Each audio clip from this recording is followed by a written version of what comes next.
Hey guys, welcome to Agile Atmas. Today we are going to see an interesting topic that I presented in Agility at Commbank, an Agile conference held at Commonwealth Bank. Thanks to Sam Bowtell for the wonderful opportunity. The event held in Sydney, the beautiful city of Australia. It's a whole day event with around 30 plus speakers talking in various categories such as practice, technology and leadership. Happy to be one among them and sharing my real-time experience. The talk I presented is Mask or Mirror. Talked about how to build trust and transparency with a powerful tool like Visual Management Board. So, without any further delay, let's get into the topic. Back afternoon session on the home run. Gopi Siva with wit and humour is going to instruct us in how to drop our masks and to trust. And here he comes, give him a hand of applause.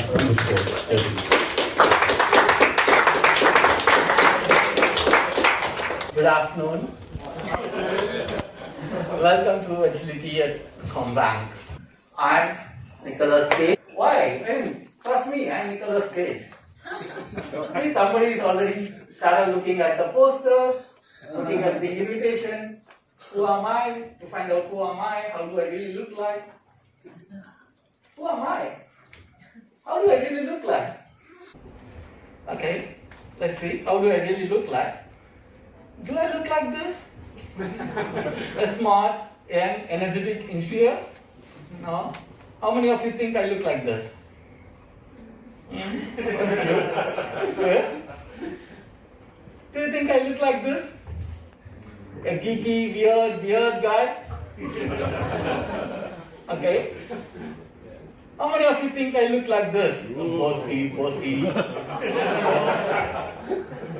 Okay.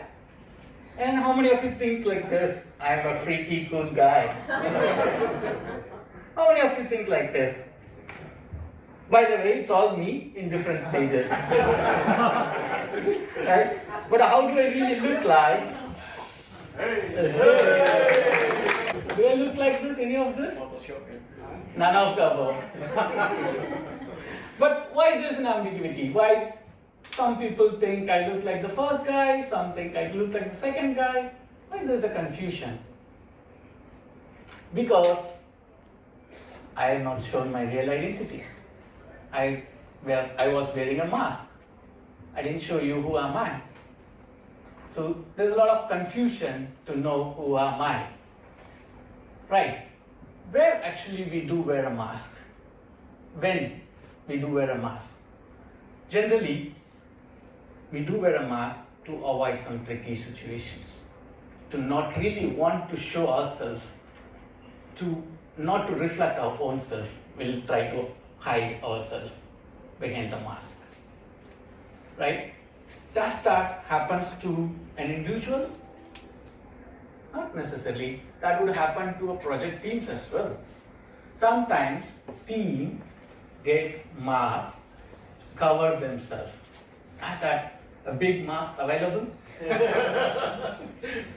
Yeah, there is some. That's the watermelon mask. Right? Sometimes team try to hide themselves between this watermelon mask. Where exactly? Like when you go for a governance meeting, if you ask them, hey, how are you doing? How's your project going? They say, all good. All good. Right? They say like, everything is perfect, we are all good, running on time. And when you really deep dive in that, you'll see it's red. You never know because it's all mask. It's actually a false positive. Team tried to give us a false positive. There are a lot of reasons we can see that. Rather, the false positive or false negative was not right way to reflect our own self. But why do project do that? Why do the project teams do a false positive? Why do they wear a mask? Most of the time it's because of fear of failures. We have this ideology, red is not the right color, it's a danger. So most of the time we don't want to show ourselves red. The status is always green. We like green. I remember a short story that I read during my school days. There was a boy running, maybe walking beside the railway track, and he was, while walking, he was seeing track was little damaged, and he wanted to fix that. He tried to fix the damages, but he couldn't do that. Meanwhile, he was seeing a train was approaching in the same track. So what do you do? You know that's a damage. You want to stop the train rather fixing it because it takes time. So he tried all his ways, like waving his hands, showing some stones and something like that, but the train didn't stop. Then he realized when the train will stop, it will stop if it sees some red signal. Fortunately, he was wearing a red shirt. That's a different story. I don't know how, but he was wearing a red shirt, and he removed his shirt like Nicolas Cage maybe, and tied his shirt in a stick, waving it to the train, and the train stopped.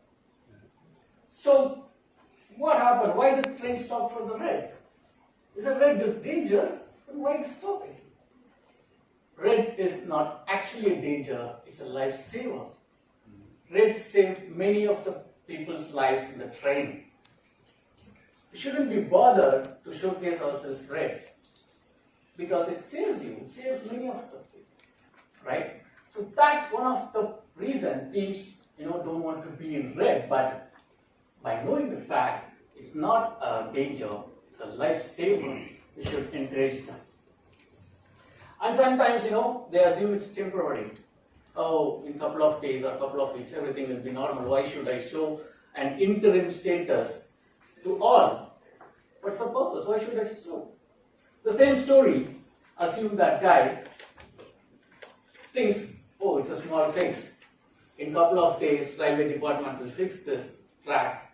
I'll just walk off. What would happen? The train would run away, and then there could be a big pollution, right? So whether it is small or big, it should be fixed. And sometimes they say that there's no benefit. Whether I'm red or green, if I reflect my true self, even if I'm really, really green, I'm not going to be appreciated. If I'm red, rather I'd be questioned a lot. Why you're red? What did you do? What are you going to do? What's the mitigation plan? So they feel that it's become, more answerable if I show red. And that creates lack of trust and transparency. The consequences that makes would be really, really bad, like the train runs on the damaged track. I would like to show the consequences.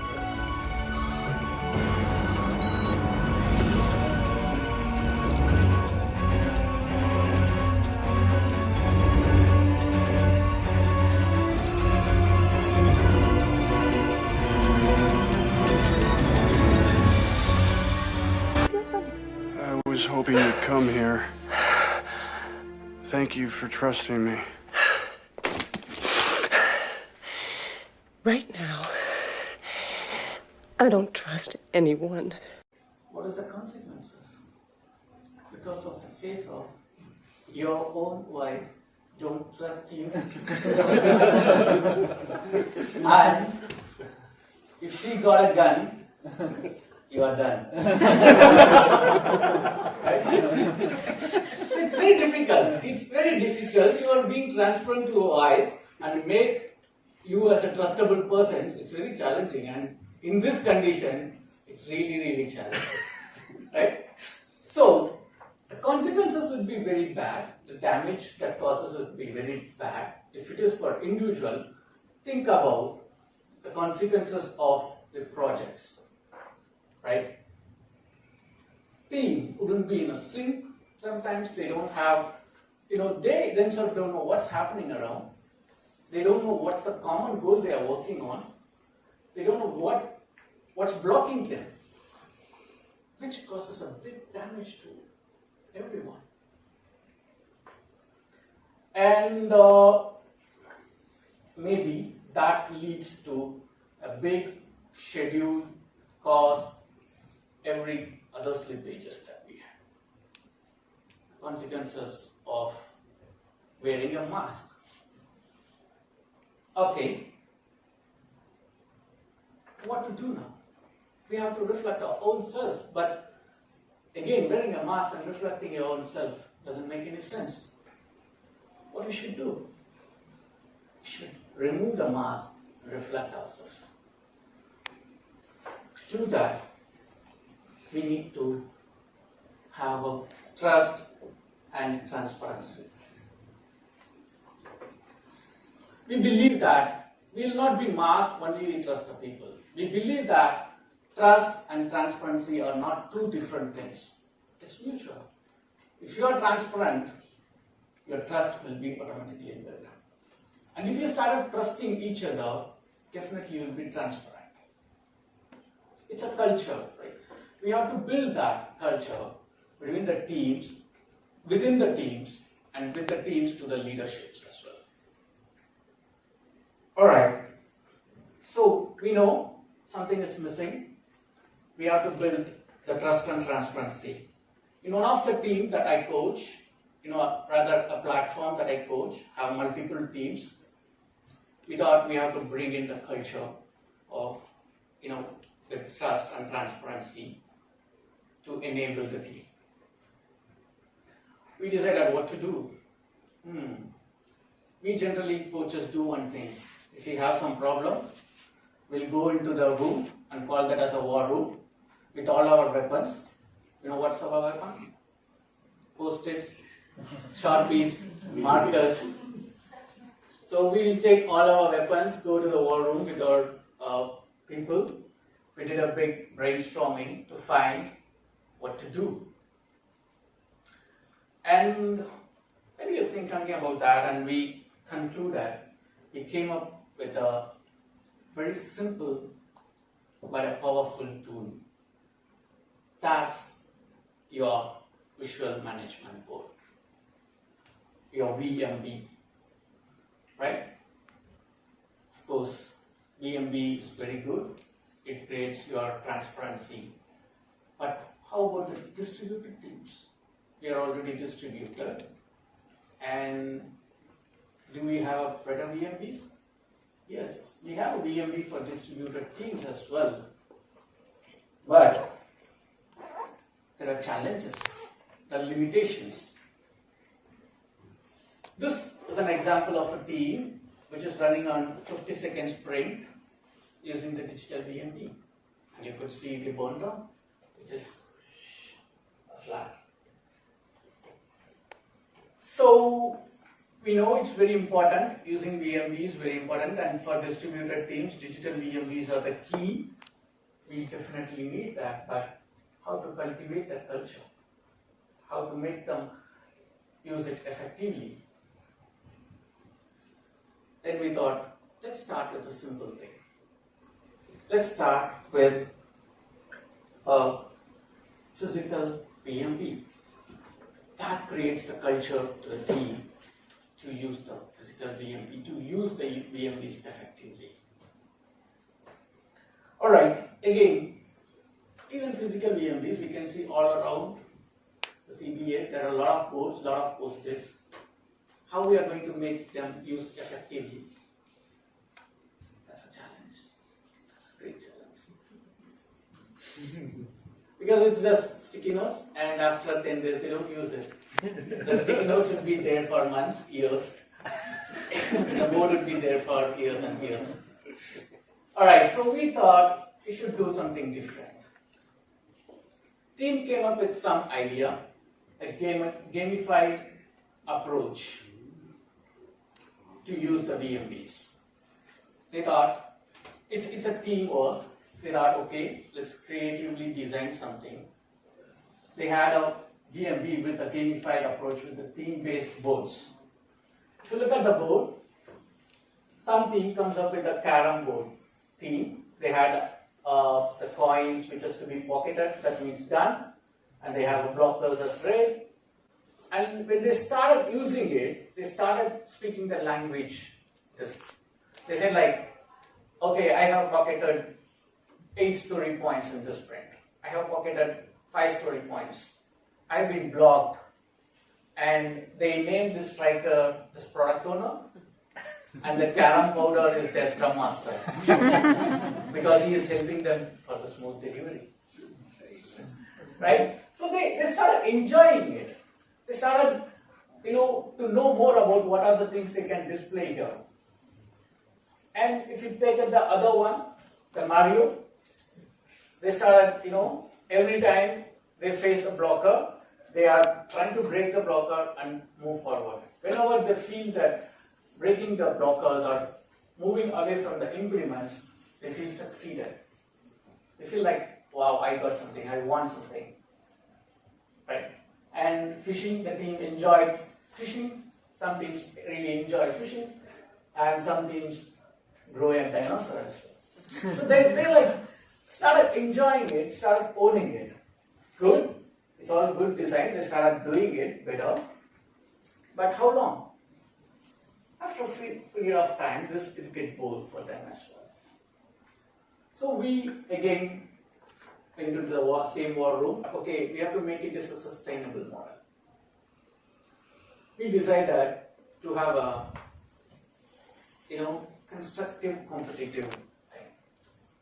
So they have teams themselves decided to go for a democratic voting. Every 3 months, every quarter, a team will conduct a voting. Anybody can vote, the coaches, the managers, anybody can come and vote for the best votes, which is displaying all the metrics transparently, right? Which is actually using the board religiously, the data hygiene. So the board will get a best board award. So in a way, teams started enjoying it, started doing it, and have a sustainable model. Good. So what's the outcome? The outcome is team actually showing their progress well. They started collaborating. The implements become more visible because anybody can see that board, anybody can start questioning, anybody can, understand the board. And it's become more self-organized. They started owning the board. They think it's their board. The connections between the team and the board, the emotional connections was high. They really love to update their board, keep the board live. And that builds the trust and transparency to the team. That's where we transform our normal team to ICU. Yeah, generally people will transform from ICU to normal, but we did it in a different way. We gone from normal to ICU. It's ICU, innovative, creative, and unified teams. That actually helped the team to create a better environment. They had a better psychological safety. They are happy to open up and transparently showcase their progress. They reflect their own self, red, blue, green, whatever the color is, right? And they actually, the environment actually created them to collaboratively work together. In a way, we started from a team which is masking and created a trust and transparency through a simple tool of EMB and made a mirror to reflect their own self. And see, that's the journey that we had to get our transparency.